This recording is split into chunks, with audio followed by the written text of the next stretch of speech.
Shalom, sahabat yang baik hati. Salam jumpa kembali dan mari kita bersama-sama merenungkan firman Tuhan dengan berdoa terlebih dahulu.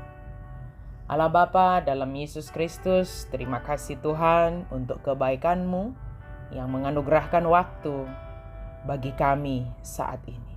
Biarlah kami menggunakannya untuk selalu terhubung kepada Tuhan melalui firman-Mu, ya Allah. Amin. Firman Tuhan bagi kita pada hari ini dari Wahyu 3 ayat 20. Lihat, aku berdiri di muka pintu dan mengetok. Jikalau ada orang yang mendengar suaraku dan membukakan pintu, aku akan masuk mendapatkannya dan aku makan bersama-sama dengan dia, dan ia bersama-sama dengan aku. Idama na jongjong doau di jolo pitui manuk tuhi. Ya adong na manangihon suaraku dohok mangukak pitui. Bongok maau tu ibana. Manga maau rap dohot ibana. Jala ibana rap dohot au.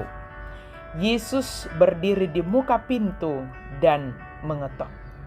Setiap rumah tentu memiliki pintu atau jalan untuk masuk atau keluar dari dalam maupun ke dalam. Dan ketika seseorang hendak datang ke rumah orang lain tentu tidak sembarangan masuk, ada etika. Bahkan memasuki rumah sendiri pun. Pintu menjadi jalan untuk masuk dan keluar suatu rumah. Artinya dengan melalui pintu itu terjalinlah suatu hubungan atau sebaliknya menjadi terputuslah suatu hubungan.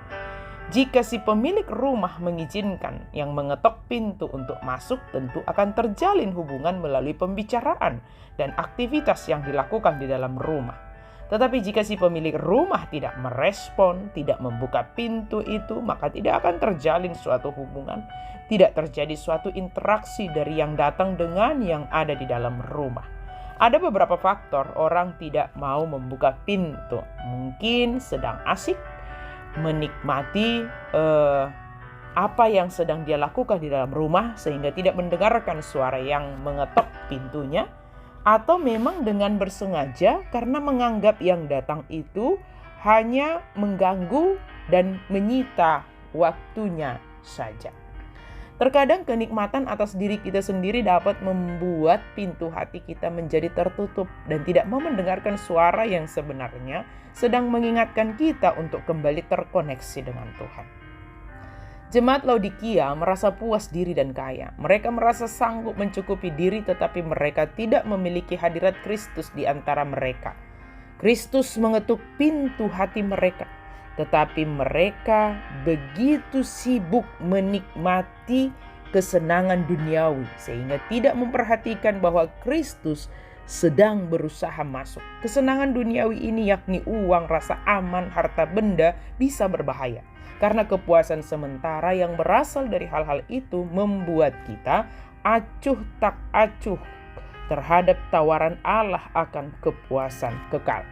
Kalau kita ternyata acuh tak acuh terhadap gereja, terhadap Allah atau terhadap firman Tuhan, kita sedang mulai menghalangi Allah masuk dalam kehidupan kita.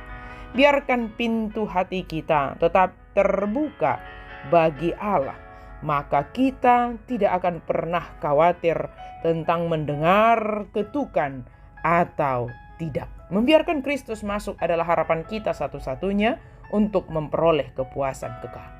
Yesus mengetuk pintu hati kita karena Dia ingin menyelamatkan kita dan bersekutu dengan kita. Dia sabar dan tekun dalam berupaya menjalin hubungan dengan kita, bukan dengan cara mendobrak dan masuk, melainkan dengan mengetuk. Dia mengizinkan kita memutuskan apakah mau membuka hidup kita bagi Dia atau tidak. Apakah kita dengan sengaja membiarkan kehadiran dan kuasanya yang mengubahkan hidup kita berada di luar? Sahabat yang baik hati, kebebasan yang diberikan oleh Yesus kepada kita untuk membuka pintu hati kita, marilah kita pergunakan dengan sebaik mungkin. Tindakan dari kita diminta oleh Yesus dalam membuka hati kita. Bukan tidak bisa Yesus segera masuk ke dalam hati. Dia punya kuasa untuk itu. Tetapi Yesus meminta kesediaan kita untuk membuka pintu hati kita.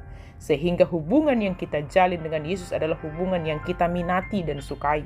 Dan sadari bahwa dengan membuka pintu hati, kita akan terkoneksi dengan Yesus. Dan kita tidak asik dengan diri kita sendiri. Tidak asik dengan kenikmatan duniawi.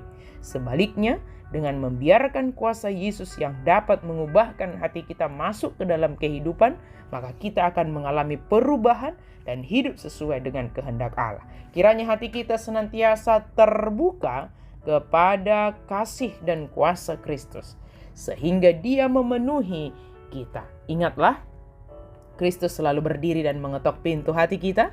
Bukalah pintu hatimu bagi kasih dan kuasa kehadiran Kristus dalam hidupmu. Amin. Mari kita berdoa. Terima kasih Tuhan untuk firman-Mu. Terima kasih Tuhan karena Engkau selalu bersedia untuk masuk ke dalam hati kami.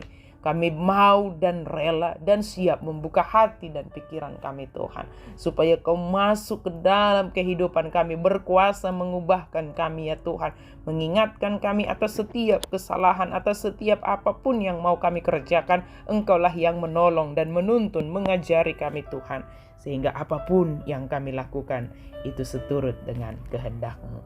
Terima kasih Tuhan, inilah kami, penuhilah kami.